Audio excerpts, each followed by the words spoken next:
So today we'll be starting with the order of convergence. Yesterday I told you we are dealing with the two quantitative measure of convergence. One is rate of convergence and second is order of convergence. Okay, am I audible? Yes, ma'am. Okay. So right now we are starting with the order of convergence.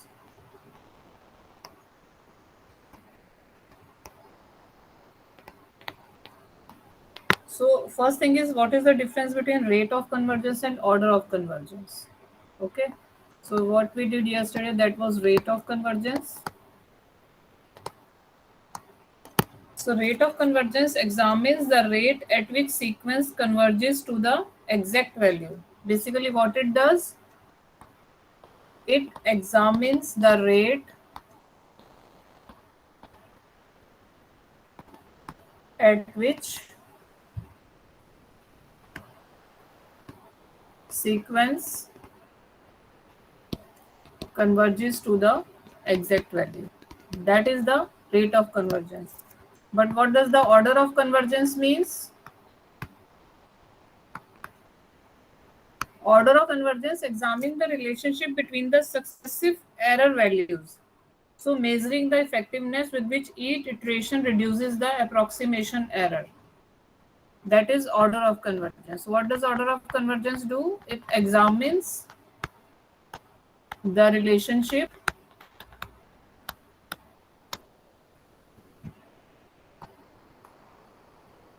between the successive error values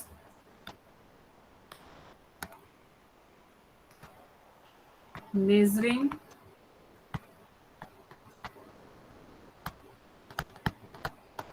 the effectiveness with each iteration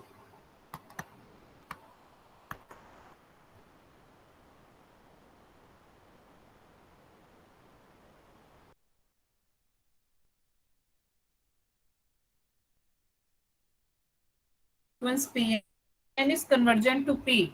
Suppose there exists a sequence Pn which is convergent to P. So the rate of convergence examines the rate at which it converges to the exact value. Now suppose if we examine the successive error values, means suppose we have P1, then we have P2, then we have P3 and so on.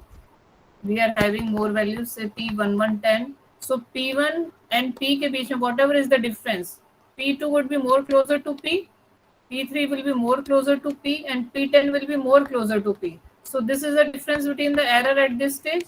This is the difference between the P2 minus P would be error at this stage. So at 1/10th stage, the error would be P10 minus P. Are you getting me? These are the error at the successive stages.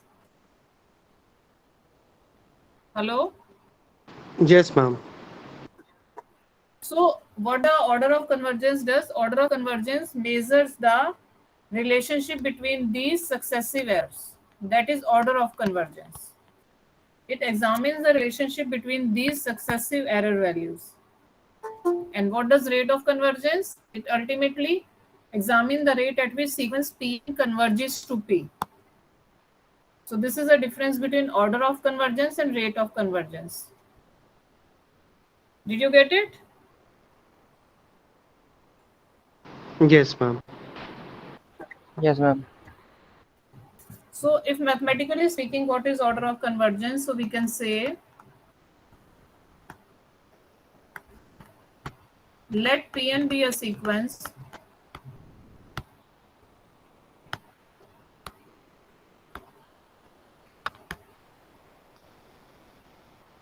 that converges to a number P.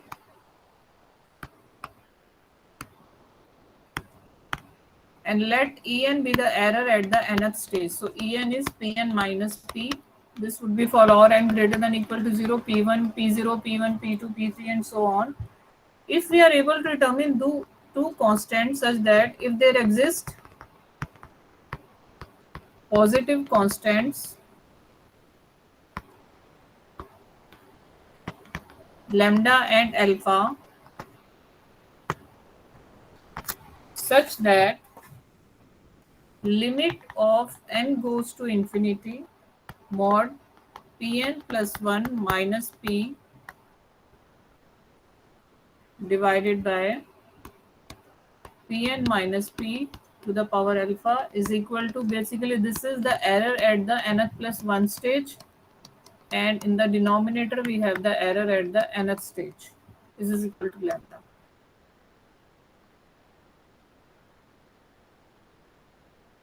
So what are we doing?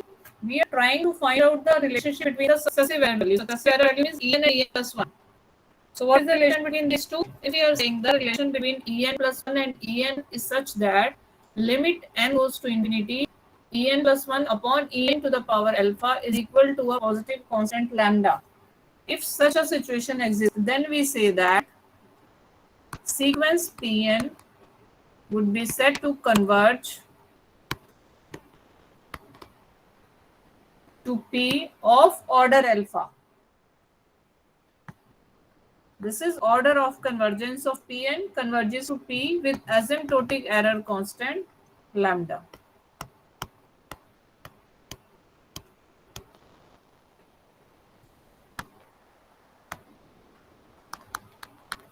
So order of convergence, what it does, it measures the relationship between the successive error values. We are taking two error values. At nth stage it is En, at n plus 1 stage it is En plus 1.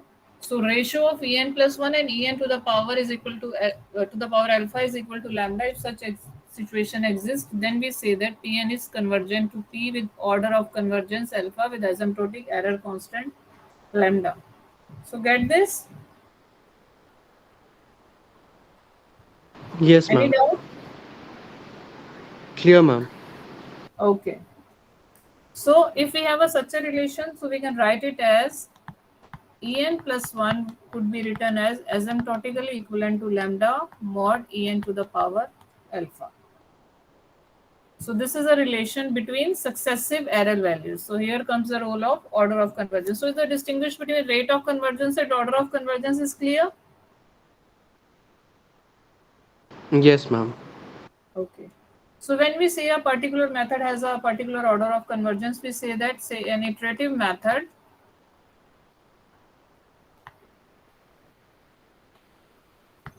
is said to be of order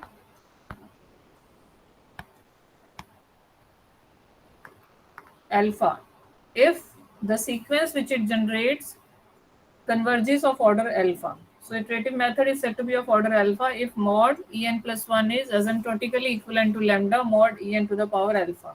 That means if the sequence it generates converges of order alpha. Clear? So depending upon the value of alpha, it is linear, quadratic or cubic. For example, if alpha is equal to 1, then the order of convergence is linear. Fine?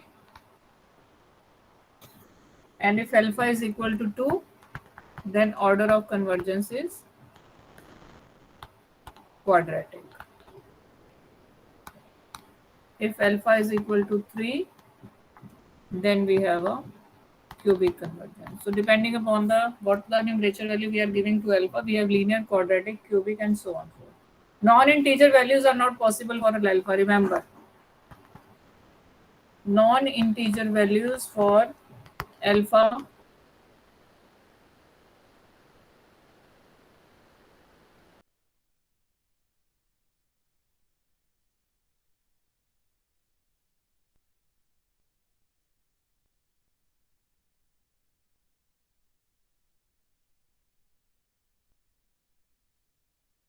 there, but right now what we are in our confining in our syllabus, we will be restricting to whatever method we will be doing, bisection, regular and all those. So say there will be linear, quadratic and cubic convergence. Okay, other values they are existing, but we are not dealing with those cases. Okay. Ma'am beach Yeah. में आपकी voice cut हो गई थी ma'am. Okay. Ma'am non integer values वाला part नहीं सुनाई दिया ma'am. Okay. I am saying as I have taken alpha is equal to 1. If alpha is equal to 1, then we have a linear convergence. Okay. If alpha is equal to 2, then we have a quadratic convergence. 3 means cubic. Apart from these integer values, as I am taking 1, 2, 3, 4, 5, 6, there are non-integer values also. It would be means in fraction, alpha 1 by 2, alpha 1.6. So non-integer values for alphas are also possible. 1, 2, 3, so you can directly relate because you know 1 stands for linear, 2 stands for quadratic, 3 stands for cubic. Okay? But non-integer values can also exist. Clear? Hello? Yes, ma'am. Yes, ma'am. Clear? Clear, ma'am. Okay. So let us just in detail see above relation which I have mentioned, the relation between en plus 1 and en. Suppose we have taken a linear convergence, means for alpha is equal to 1. So let's examine it. If alpha is equal to 1, in that case en plus 1 would be asymptotically equivalent to lambda mod en. This is the definition which we have done. If we further step down the relation between en and en minus 1, then one more lambda would be there. True? Ma'am voice break हो Yes? रही है आपकी बहुत. Voice is breaking. Yes ma'am. Um, okay. I am saying for alpha is equal to 1, if we have examined the relation between en plus 1 and en. Am I audible now? Yes ma'am. So mod en plus 1 is asymptotically equivalent to lambda mod en. If we further step down the relation between en and en minus 1, then that would be asymptotic equal to 1 more lambda would come. So this is lambda square mod en minus 1. Yes? Ritik? Yes ma'am. Ma'am Okay. नहीं समझ में आ रहा है ये वाला. नहीं मैं M I audible और समझ नहीं आ रहा, दोनों में से क्या रीजन है? मैम ऑडिबल है मैम, ये वाला नहीं समझ में Okay. आया मैम. ठीक है, fine. Let's see it's other way. En plus 1 is asymptotically equivalent to lambda en. This is okay? Yes, ma'am. Now, further, what is the relation between en and en minus 1? This would be asymptotic equivalent to lambda en minus 1. Yes, True? ma'am. If Yes, we ma'am. combine these two, if we combining these two, what we will getting?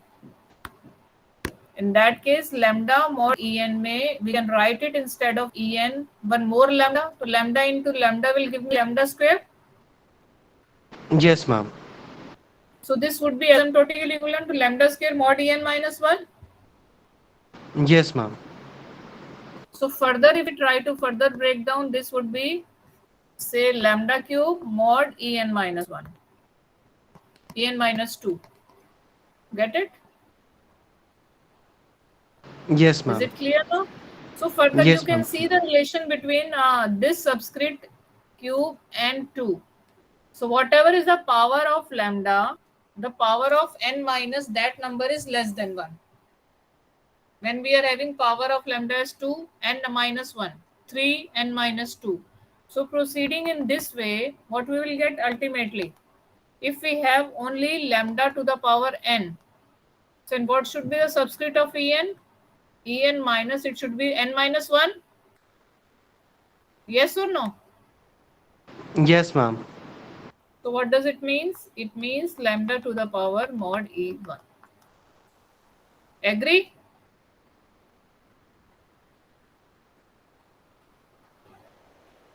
Yes?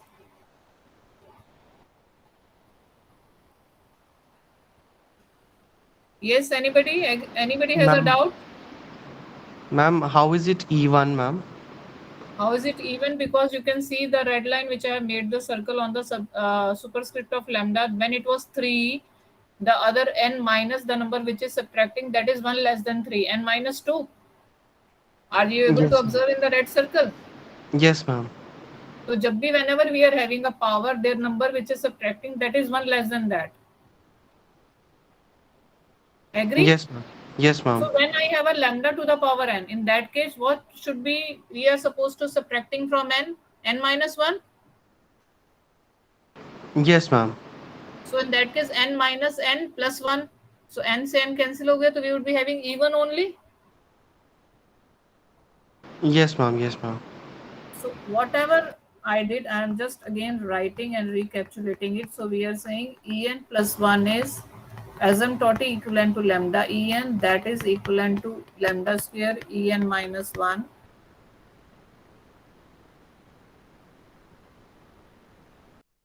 That is equivalent to lambda cube En minus 2. So in such a way, last step would be lambda n even. Is this clear to everybody? Yes, ma'am. Yes? Is it clear? Okay. So we have started with the linear sequence. So from this above situation, we can summarize the result: a linearly convergent sequence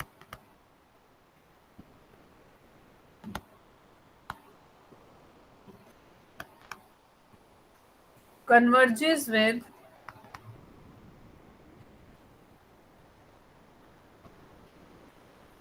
convergence order lambda n. Yes or no? Yes, Mod ma'am. En plus 1. So it means ultimately we are having lambda ki power n. So that is the convergence order of. So for a linear convergent series, we have a convergence order O lambda n. Is it okay? Yes, ma'am. Clear? Anybody has a doubt? Anybody has a doubt? So shall we proceed further to the question? This was a concept of order of convergence. If you want to go through it, you can go through it. Otherwise, I am starting the question. You want to see it?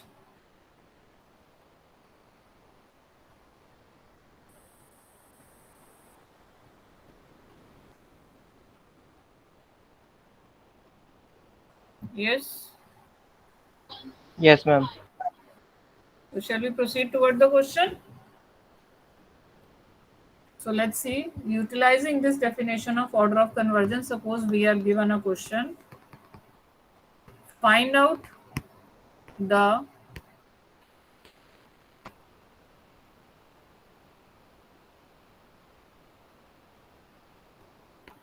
order of convergence of sequence defined as xn plus 1 is equal to 1 by 2 xn plus a by xn.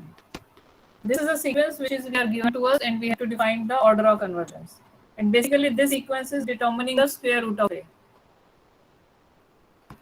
This is the recursive formula for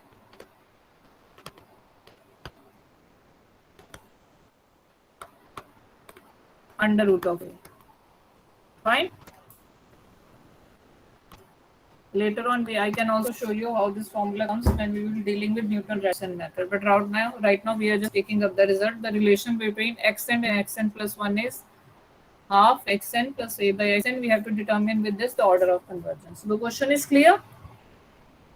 Yes, ma'am. Now, we find the error at two stages. Error at n plus 1 stage. That is En plus 1. That error would be xn plus 1 approximation at nth plus 1 stage and the accurate value.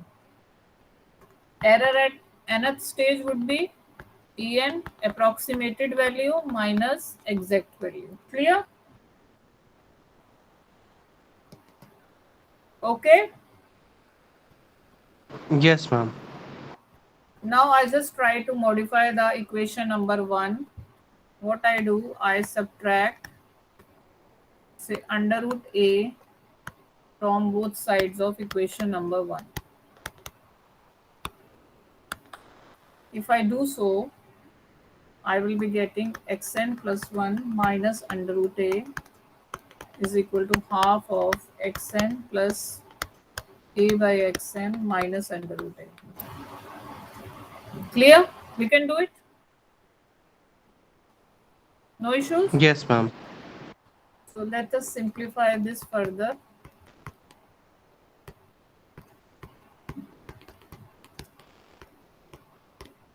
So this we would be getting as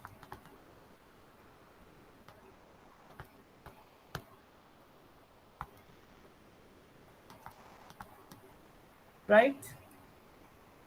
So this we can write as xn minus under root a whole square. We can do this way. Yes. Is it clear? Yes, ma'am. Why we are doing because in the question he has asked us to find out the order of convergence. And what does the order of convergence do? Order of convergence measures the relationship between the successive error values. So you can see on the left hand side I have en plus 1 and on the right hand side I have en. This is clear? Is it clear? Yes, ma'am. This is a relationship between successive error values. So molding it to the definition of order of convergence, if we write it in this way, and if we take the limit n goes to infinity, it means we would be landing here. Is this step okay? Yes, ma'am. Now, when the limit n goes to infinity, obviously xn would be tending to root a,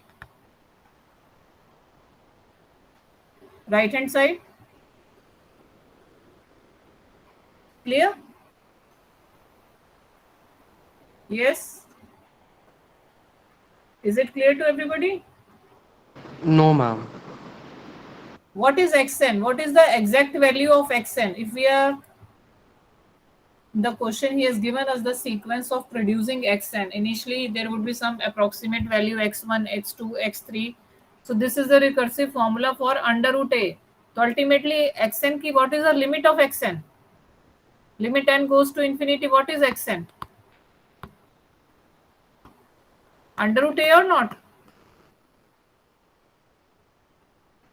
Yes, ma'am. Yes, ma'am.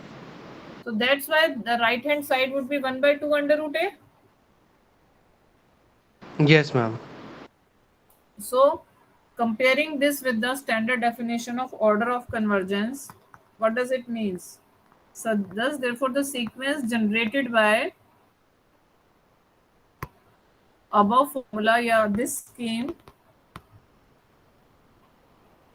it has order of convergence. What you can say about order of convergence comparing this with the equation standard definition?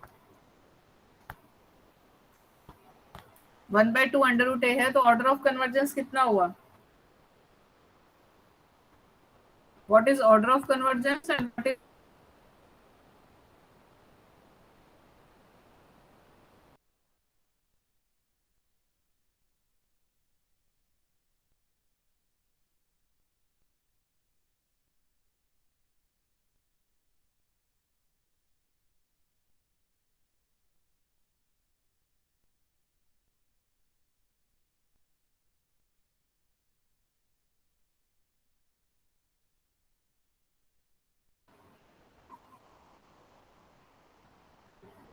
hello, am I audible or not? Yes, Ma'am, ma'am. Now you're audible. Before this, we couldn't hear you, ma'am. Okay. I'm saying that see the order of convergence that you can see the power of En that is 2. So the order of convergence is 2. Yes, Yes ma'am. or no? Yes, ma'am. And what about asymptotic error constant? 1 by 2 under root a.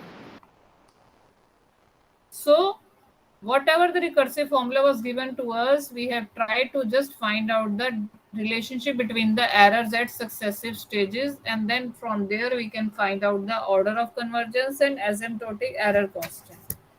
Is this clear? Yes, ma'am.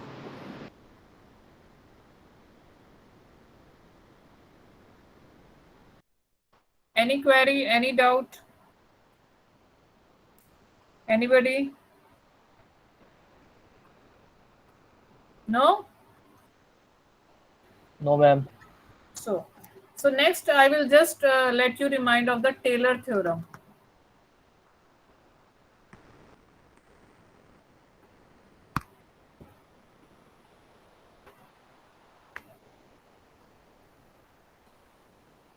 So the Taylor theorem states that suppose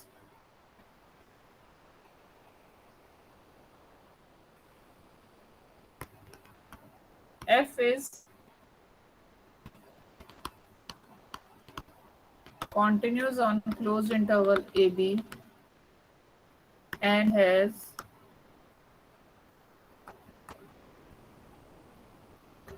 n continuous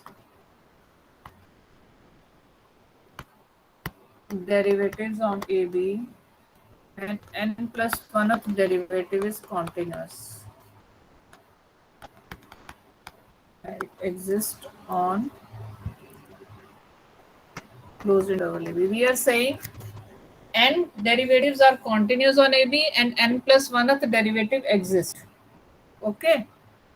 And let us fix a particular point, say x naught belongs to the closed interval AB. Then for every x belonging to closed interval AB, there exists a number xi x between x and x naught such that fx could be split up into two parts. One, it is the polynomial and second is the remainder. Fine. As you have earlier also read about the Taylor theorem, you were writing fx as say fx naught plus x minus x naught f dash x naught plus x minus x naught whole square by 2 factorial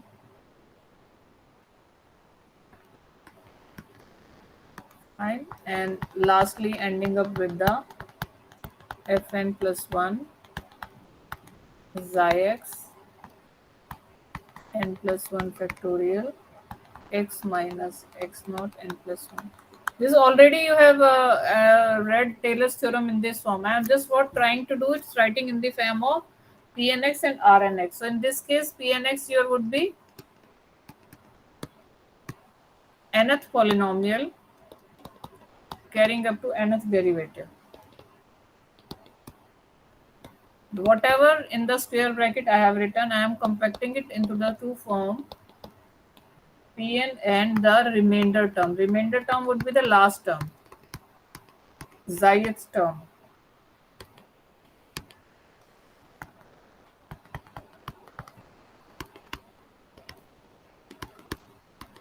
Fine.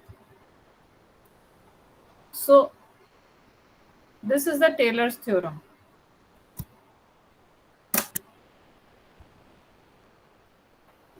Just a moment. Yeah. So you have already, am I audible? Yes, ma'am. So as fx, we have already done when we expand x function in the neighborhood of a point x naught, we are already writing fx as fx naught plus x minus x naught f dash x naught plus x minus x naught square by 2 factorial f double dash x naught and so on. And the last term is fn plus 1 xi x. This is all you are familiar with. I am just writing it in a compact form. I am saying the first part is the polynomial of degree n and the second last part is the remainder term. So that's why I mentioned Pnx is summation f to the power k, that is kth derivative of f at x naught, and the remainder term is n plus 1th derivative. So is it clear? Writing the Taylor theorem in this form? Yes, ma'am. Anybody has a doubt? Clear, everybody? Yes, ma'am. Yes? Fine. So I will be moving toward a certain question based on this. Suppose we have a use Taylor theorem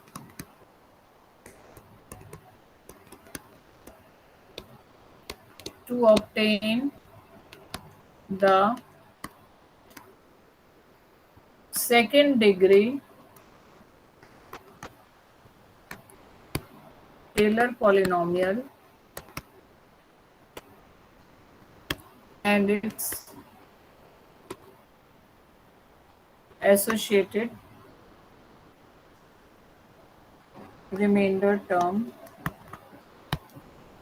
for the function, say fx is equal to under root x about x naught is equal to 16. What the question says? It's saying you have to use the Taylor theorem to obtain the second degree Taylor polynomial and associative remainder term. Is whatever above I have given you the explanation of Taylor, I have to find the P2x and R2x. Do you get it? Yes, ma'am. So that is the meaning of question. So let's start. We are given fx is equal to under root x. So let's first find out the third order derivative, because second degree that we have to go, so it goes up to n plus 1. So we have to find the third order derivative. So f dash x would be 1 by 2 x to the power minus half. Yes, Clear? ma'am. Yes, ma'am. 1 by 2 x to the power minus half, and then minus 1 by 4 x to the power minus 3 by 2. Clear? And Yes, then ma'am. third order derivative would be 3 by 8 x to the power minus 5 by 2. So this is fx, f double dash x, f triple dash x. Okay. Since we are given x naught is equal to 16, so let us find out the value at this fixed point. F of x naught means f of 16. That would be 4. Clear? Yes, ma'am.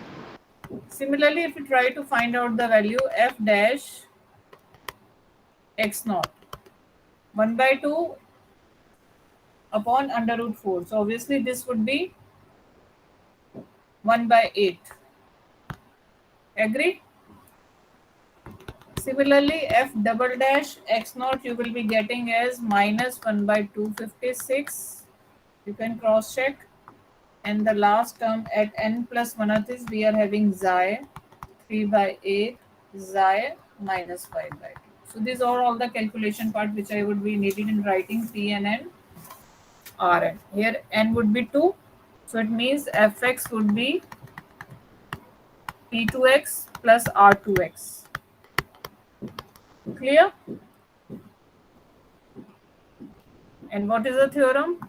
Says p2x is summation k goes from 0 to 2 fk x naught x minus x naught to the power k by k factorial. This is nothing but just the illustration of Taylor's theorem which I have mentioned above. So substituting all the values, what we get?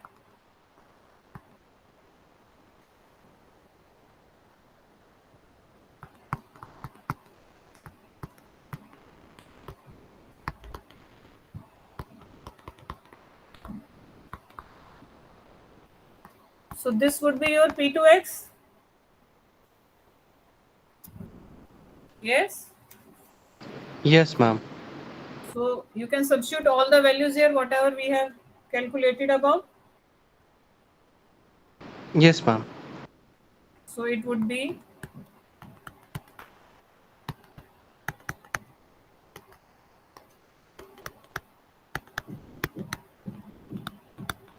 similarly when we will find out R2x,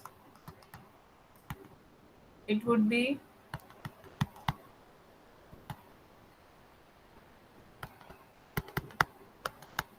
fine, Yes, ma'am. because R2x is f cube xi x by 3 factorial x minus x naught whole cube. Clear? Yes, ma'am. So now this was a question which we have just done. Now suppose we are close to 16, we take another value of x. Suppose we take a neighborhood of 16, that is, suppose we take x is equal to 17.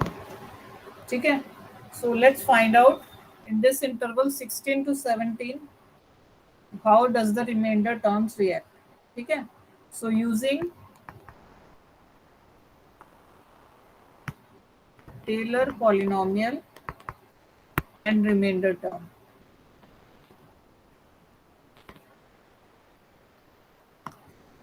which we just calculated, we can find out as under root 17 what would be f of 17. So that would be approximately equal to p to 17, because above it is p2x. This are you able to visualize? This is value of p2x is equal to 4 plus 1 by x minus 16 and so on. Yes, ma'am. So we take a close neighborhood of 16, that is to find out the value of 17, taking x is equal to 17. So under root 17 would be p to 17. So this, if we calculate, this comes out to be say 4.123046875. And let's calculate the remainder term. R to 17 would be 1 by 16 xi 5 by 2. Clear? So basically, what is this remainder term? This remainder term is the error term. Okay? This is the error term, and we can also calculate the theoretical error bound with the help of this. How? Let's see. So for xi lying between 16 to 17,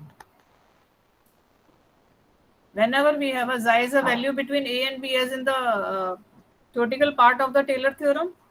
So we have taken two values, 16 and 17. When we say that xi lie between 16 and 17, and we try to take the upper bound of remainder term, say r to 17. So in that case, this would be less than 16. What would be the maximum value of xi in the denominator? That would be 16. Yes or no?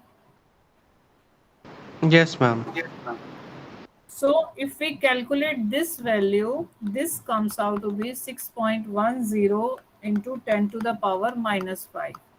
It means remainder term is always less than 6.1 into 10 to the power minus 5. So remainder term contributes to error. So this is the maximum error which the remainder term can receive. Yes or no? Yes, ma'am.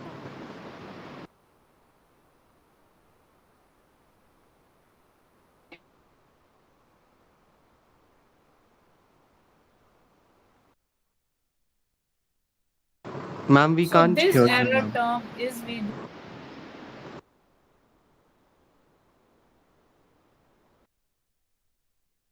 define as this last inequality.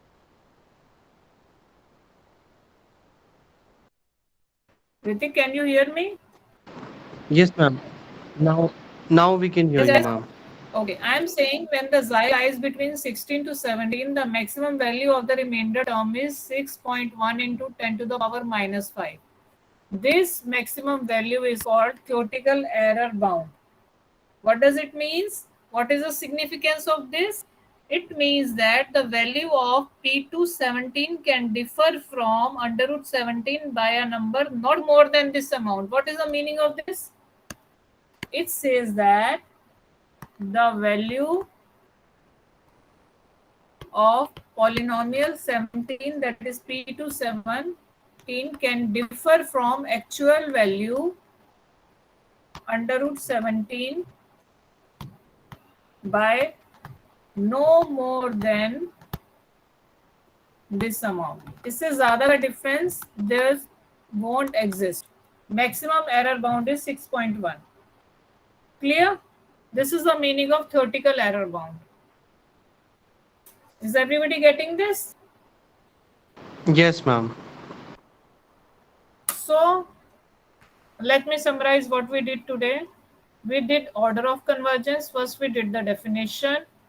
Then we just did one example based on that, and we try to find out the order of convergence, then Taylor's theorem, and then after that explicit explanation of Taylor's theorem via particular example and discussing about the theoretical error bound. So if there is any problem in anywhere, you can ask anything which you are not able to understand. in today's lecture.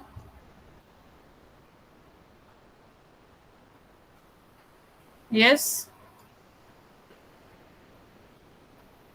Ma'am, Anybody?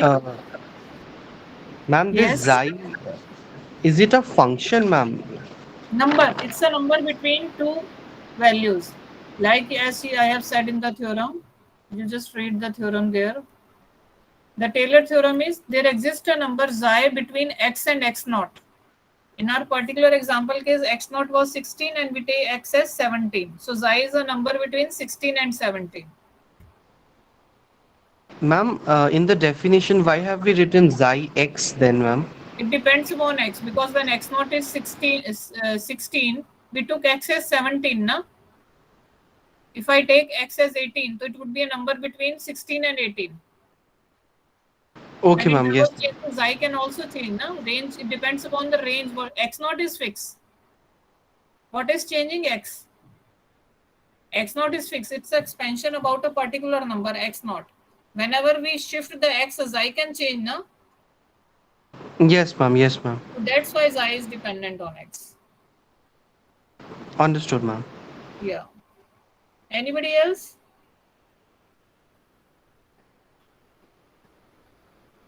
Any doubt? Yes, Vikrant, Shobit, everybody, Arun, Praveen.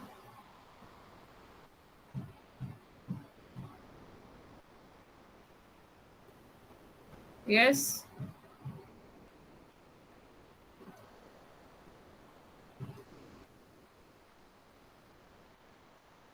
So this was all about today.